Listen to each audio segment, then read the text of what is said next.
இன்னைக்கு நம்ம இந்த வீடியோல பன்னீர் ஜாமுன் கேக் எப்படி பண்றதுன்னு பார்க்க போறோம். இதுக்கு வந்து இன்னொரு பேரு பிங்க் ரசகுல்லா கேக் அப்படினு நம்ம சொல்லலாம். இது வந்து ரொம்பவே டேஸ்டா இருக்கும், பார்க்கிறதுக்கு ரொம்பவே கலர்ஃபுல்லா இருக்கும். சோ நீங்களும் உங்க பர்த்டேஸ்க்கு இல்ல நல்ல ஒரு செலிப்ரேஷனுக்கு இந்த கேக்கை நீங்க தாராளமா சூஸ் பண்ணிக்கலாம். இப்போ இது எப்படி பண்றதுன்னு பார்க்கலாம் வாங்க.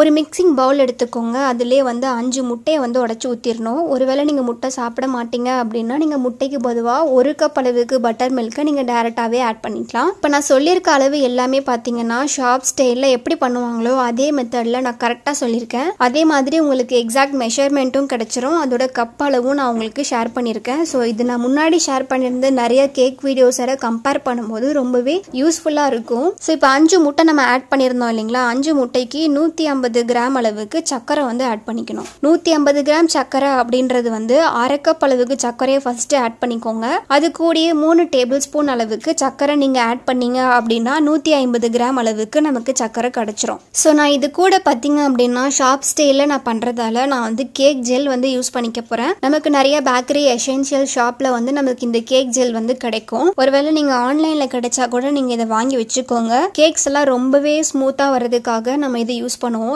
எக்கையும் பீட் பண்றதுக்கு ரொம்பவே ஈஸியா இருக்கும். பட் இது உங்களுக்கு வேணாம் அப்படின்னா நீங்க ஸ்கிப் பண்ணிட்டு நீங்க ஒரு 1/4 டீஸ்பூன் பேக்கிங் சோடா வந்து நீங்க ஆட் பண்ணிக்கலாம். நான் வந்து கேக் ஜெல் யூஸ் பண்ணிக்க போறேன். கரெக்டா வந்து 8 கிராம் அளவுக்கு கேக் ஜெல் நான் யூஸ் பண்ணிக்க போறேன். 8 கிராம் கேக் ஜெல் பாத்தீங்கன்னா கரெக்டா 1/2 டேபிள் ஸ்பூன் அளவுக்கு இருக்கும். அடுத்து வந்து நம்ம ஃபிளார் ரெடி பண்ண ஆரம்பிச்சிடலாம். நான் வந்து மைதா மாவு யூஸ் பண்ணி இந்த கேக் நான் பண்ணிக்க போறேன். கரெக்டா 150 கிராம் அளவுக்கு மைதா மாவு நான் எடுத்திருக்கேன். 1 கப் அளவுக்கு மைதா மாவு நீங்க எடுத்துக்கோங்க. அது கூடயே 1 டேபிள் ஸ்பூன் அளவுக்கு மைதா மாவு நீங்க எக்ஸ்ட்ரா ஆட் பண்ணீங்க அப்படின்னா கரெக்டா 150 கிராம் நமக்கு கிடைக்கும். நீங்க எந்த அளவுக்கு சுகர் எடுக்கிறீங்களோ அதே அளவுக்கு தான் வந்து மைதா மாவும் எடுத்துக்கணும். அடுத்து பேக்கிங் பவுடர் வந்து 1/2 டீஸ்பூன் அளவுக்கு நமக்கு தேவைப்படும். ப்ரீமிக்ஸ் வந்து நான் பெருசா எதுவுமே ஆட் பண்ணவே இல்லை.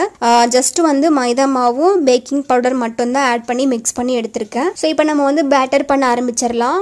5 முட்டையை நான் உடைச்சு வச்சிருந்தேன் இல்லைங்களா, அதுலயே வந்து 2 டீஸ்பூன் அளவுக்கு வெனிலா எசன்ஸ் ஆட் பண்ணி அதை நல்லா பீட் பண்ணி எடுத்துக்கணும். ஸோ எலக்ட்ரிக் பீட்டர் இருந்துச்சு அப்படின்னா நீங்கள் தாராளமாக யூஸ் பண்ணி நல்லா பீட் பண்ணிக்கோங்க. விஸ்கி யூஸ் பண்ணி பண்ண போறீங்க அப்படின்னா கட்டாயமாக வந்து ரொம்ப டைம் ஆகும். அதே மாதிரி ரூம் டெம்பரேச்சர் முட்டை தான் நீங்கள் யூஸ் பண்ணணும். ஸோ நான் நல்லா பீட் பண்ணி எடுத்துக்கிட்டேன். ஓரளவுக்கு முட்டையை நல்லா நுரப்புங்கிற மாதிரி பீட் பண்ணிட்ட அப்புறம் அடுத்து இது கூடயே கொஞ்சம் கொஞ்சமாக சக்கரை நம்ம எடுத்து வச்சிருந்தோம் இல்லைங்களா, சக்கரையும் ஆட் பண்ணி நல்லா பீட் பண்ணி எடுத்துக்கணும். இது கூட வந்து நம்ம கேக் ஜெல் வந்து ஆட் பண்ணிக்க போகிறோம். கரெக்டாக 8 கிராம் அளவுக்கு நான் அளந்து வச்சிருந்தேன் இல்லைங்களா, அந்த கேக் ஜெல் தான் இது. அதை ஆட் பண்ணி நல்லா பீட் பண்ணிக்கணும். ஸோ இப்போ பாருங்க, முட்டை, சக்கரை, கேக் ஜெல் இது மூணுத்தையும் நல்லா நான் மேக்ஸிமம் பீட் பண்ணி எடுத்துக்கிட்டேன். இப்போ இது உங்களுக்கு பார்க்கும்போது நல்ல ஒரு ஒயிட் கலர் மாதிரி தெரியும்.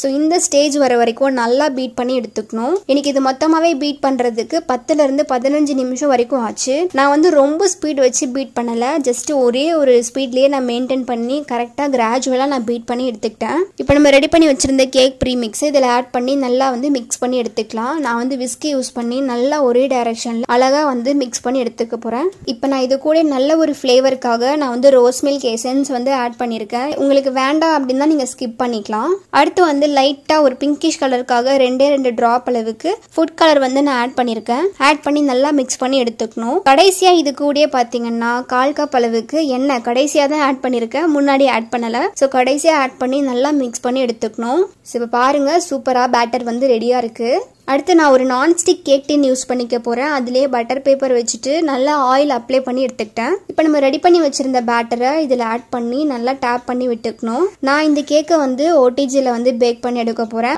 ஓடிஜி இல்லாதவங்க நீங்கள் நார்மலாக குக்கர் கடாயிலே சூப்பராக பேக் பண்ணி எடுத்துக்கலாம். 10 நிமிஷத்துக்கு மீடியம் ஃப்ளேமில் அடுப்பை ப்ரீஹீட் பண்ணி வச்சுக்கோங்க.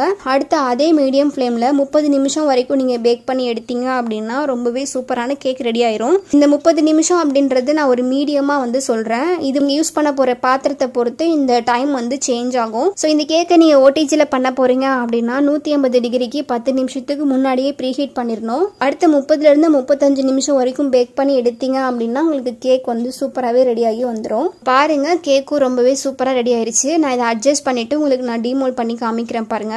கேக்கும் நல்லா ஆறிட்ட அப்புறம் தான் நான் டீமோல் பண்ணியிருக்கேன். லைட்டா மேலே உள்ள ஒரே ஒரு லேயரை மட்டும் நான் ரிமூவ் பண்ணி விட்டுக்க போறேன்.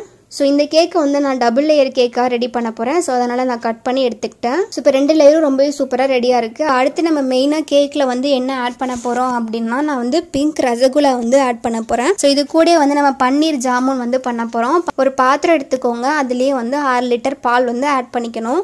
ஆட் பண்ணிவிட்டு பாலை வந்து நல்லா கொதிக்க விட்டுறணும். ஸோ ரொம்ப கொதிக்கணும்னு அவசியம் இல்லை. நீங்கள் கை வச்சு பார்த்தீங்க அப்படின்னா உங்களுக்கு அந்த ஹீட் தெரியும். அந்த ஸ்டேஜில் 1 டேபிள் ஸ்பூன் அளவுக்கு வினிகர் வந்து நான் ஆட் பண்ணிக்க போகிறேன். ஸோ வினிகர் இல்லாதவங்க 1/2 லெமனை அழகாக நீங்கள் இதில் பிழிஞ்சு விட்டுக்கலாம். ஸோ பாருங்கள், வினிகர் ஆட் பண்ணதையுமே லைட்டாக இந்த மாதிரி மிக்ஸ் பண்ணிங்க அப்படின்னா பால் வந்து நல்லா இந்த மாதிரி திரிஞ்சு கிடச்சிரும். இப்போ ஒரு கிளாத் வச்சுட்டு அதை நல்லா ஃபில்டர் பண்ணி எடுத்துக்கோங்க. நம்ம எப்பயுமே பன்னீர்லாம் எடுப்போம் இல்லைங்களா, அதே மெத்தட் தான். நல்லா கொஞ்சமாக தண்ணி ஆட் பண்ணி நான் நல்லா வாஷ் பண்ணி எடுத்துக்கிட்டேன்.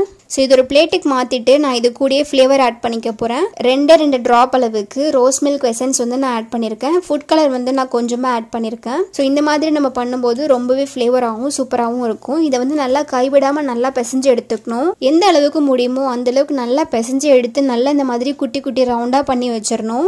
அடுத்து ஒரு பாத்திரம் எடுத்துக்கோங்க, அதுலேயே 2 கப் அளவுக்கு தண்ணி வந்து ஆட் பண்ணிக்கணும். அது கூட பார்த்தீங்கன்னா நான் ஒரு 1/2 கப் அளவுக்கு சுகர் ஆட் பண்ணியிருக்கேன். ஃப்ளேவருக்காக 3 ஏலக்காயை சின்ன சின்னதாக கட் பண்ணி போட்டிருக்கேன்.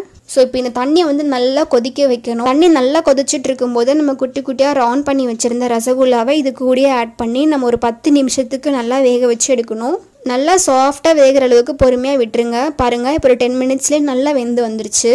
நல்லாவே சாஃப்டாகவும் இருக்குது. ஸோ நல்லா இந்த ரசகுல்லாவை ஆற வச்சுட்டு ஒரு சின்னதாக ஒரு பாக்ஸில் போட்டு ஃப்ரிட்ஜில் ஸ்டோர் பண்ணி வச்சுக்கோங்க. ரசகுல்லா நல்லா ஊறி வந்துருச்சு. அதுலேருந்து ரசகுல்லா மட்டும் நான் வெளியே எடுத்துட்டு தண்ணி இருக்கு இல்லைங்களா, அதை வந்து நான் கேக் சிரப் மாதிரி யூஸ் பண்ணிக்க போகிறேன். சின்ன சின்ன பீஸாக நம்ம கட் பண்ணி எடுத்துக்கலாம். ஒரு 5-6 ரசகுல்லாவை மட்டும் நம்ம கேக் லேயரில் வந்து ஆட் பண்ணுறதுக்கு ரொம்பவே டேஸ்ட்டாக இருக்கும். இப்போ ஒரு கேக் போர்டோ ஒரு பிளேட்டோ எடுத்துக்கோங்க. அதில் கொஞ்சமாக க்ரீம் அப்ளை பண்ணிவிட்டு ஃபர்ஸ்ட் லேயர் கேக் ஆட் பண்ணிக்கோங்க.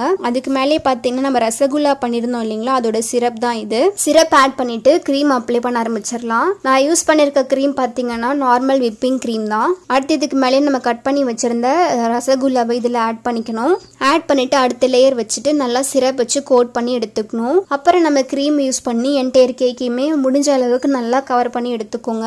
நான் வந்து நிறைய க்ரீம் யூஸ் பண்ணி நான் கவர் பண்ணலை. காரணம் என்னன்னு கேட்டிங்கன்னா நான் குட்டி குட்டி டிசைன்ஸ் தான் போட போகிறேன். ஸோ அதுக்காக வந்து எனக்கு நிறைய க்ரீம் யூஸ் பண்ணி நான் ஃபுல்லாக அப்ளை பண்ணணும்னு சொல்லிட்டு எனக்கு வந்து அவசியம் இல்லை. ஸோ என்னால் முடிஞ்ச வரைக்கும் ஓரளவுக்கு கேக் ஃபுல்லாகவே வந்து க்ரீம் யூஸ் பண்ணி நான் கவர் பண்ணி எடுத்துக்கிட்டேன். கேக் க்ரீம் வச்சு நல்லா கவர் பண்ணின பிறகு நீங்கள் ஒரு 1/2 மணி நேரம் கிட்ட ஃப்ரிட்ஜில் ஸ்டோர் பண்ணி எடுத்துக்கணும். ஒரு 1/2 மணி நேரம் நல்லா நான் ஸ்டோர் பண்ணி எடுத்துட்ட பிறகு நான் டிசைன் பண்ணிக்க போகிறேன். ஸோ இதில் 2 காம்பினேஷன் ஆஃப் கலர்ஸ் வந்து நான் சூஸ் பண்ணியிருக்கேன். ஒன்று ஒயிட் கலர் எடுத்திருக்கேன், இன்னொன்று பார்த்தீங்கன்னா ஸோ அதே பன்னீர் ஜாமுன் பண்ணியிருந்தோம் இல்லைங்களா, அதே கலரில் நான் கொடுத்துருக்கேன். ஸோ நான் 2 கலர் யூஸ் பண்ணி தான் அந்த என்டையர் கேக்குமே நான் ரெடி பண்ண போகிறேன். இப்போ நம்ம ரெடி பண்ணி வச்சுருந்த பன்னீர் ஜாமுனை அழகாக வந்து உங்களுக்கு பிடிச்ச மாதிரி நீங்கள் அரேஞ்ச் பண்ணிக்கலாம். அப்புறம் சின்ன சைஸ் ஒரு ஸ்டார் நாசில் யூஸ் பண்ணி அழகா வந்து டாட் மாதிரி வச்சு எடுத்துக்க போறேன். ஸோ என்னோட மொத்த கேக்குமே பார்த்தீங்கன்னா இதுதான் தீமா இருக்கும். பெருசாக நான் எந்த ஒரு டிசைனுமே போடல, சின்ன ஒரு ஸ்டார் நாசில் மட்டுமே யூஸ் பண்ணி தான் என்டையர் கேக்குமே நான் கவர் பண்ணி எடுத்திருக்கேன். உங்களுக்கு பிடிச்ச மாதிரி நீங்கள் ரொம்பவே அழகா டிசைன் பண்ணி எடுத்துக்கலாம். ஸோ பாருங்க, இந்த மாதிரி நல்லா கேக்கை நான் கவர் பண்ணி எடுத்துக்கிட்டேன். கேக்கினுடைய கார்னர்ஸ்ல எல்லாமே நான் பிங்க் கலர் யூஸ் பண்ணி டிசைன் பண்ணியிருக்கேன். இந்த மாதிரி நீங்கள் பண்ணும்போது கேக் க்ரீம் வந்து நிறைய முன்னாடியே அப்ளை பண்ணணும்னு சொல்லி அவசியமே கிடையாது. ரொம்பவே ஈஸியா நம்மளால பண்ண முடியும் இந்த கேக்கை. பாருங்க, ஃபைனலா வந்து எனக்கு இந்த மாதிரி தான் கிடைச்சது. ஸோ நீங்கள் மேலே அந்த கேக்கை பார்க்கும்போது நல்ல ஒரு ஸ்னோ எஃபெக்ட் மாதிரி பார்க்க ரொம்பவே ப்ளசண்ட்டாக இருந்தது, ரொம்பவும் நல்லா இருந்தது. ஸோ அதுக்கு மேலேயே கொஞ்சம் டிசைனுக்காக நான் சுகர் பால்ஸ் எல்லாமே தூவி விட்டுக்க போகிறேன். ஸோ மொத்தமாக நான் சொன்ன இந்த மெத்தட் யூஸ் பண்ணி பண்ணிங்க அப்படின்னா ஆல்மோஸ்ட் உங்களுக்கு ஒரு 1 kg கேக் கிடைக்கும். ஸோ பாருங்கள், ரொம்பவே அழகான கேக் வந்து நம்ம ரெடி பண்ணியிருக்கோம். அதே மாதிரி நான் சொல்லியிருக்க இன்ஸ்ட்ரக்ஷன்ஸ் எல்லாமே ரொம்பவே ஈஸியாகவே இருந்திருக்கும். பண்ணியிருக்க டிசைனுமே பார்க்குறதுக்கு ரொம்பவே ஈஸியான மெத்தட் தான். பிகினராக இருக்க யார் வேணாலுமே இந்த மெத்தடை நீங்கள் சூப்பராக சூஸ் பண்ணி எடுத்துக்கலாம். ஸோ இந்த பன்னீர் ஜாமுன் கேக் வந்து உங்களுக்கு யூஸ்ஃபுல்லாக இருக்கும் அப்படின்னு நினைக்கிறேன். இருந்துச்சு அப்படின்னா நம்ம சேனலை சப்ஸ்கிரைப் பண்ணி வச்சுக்கோங்க. And thank you so much.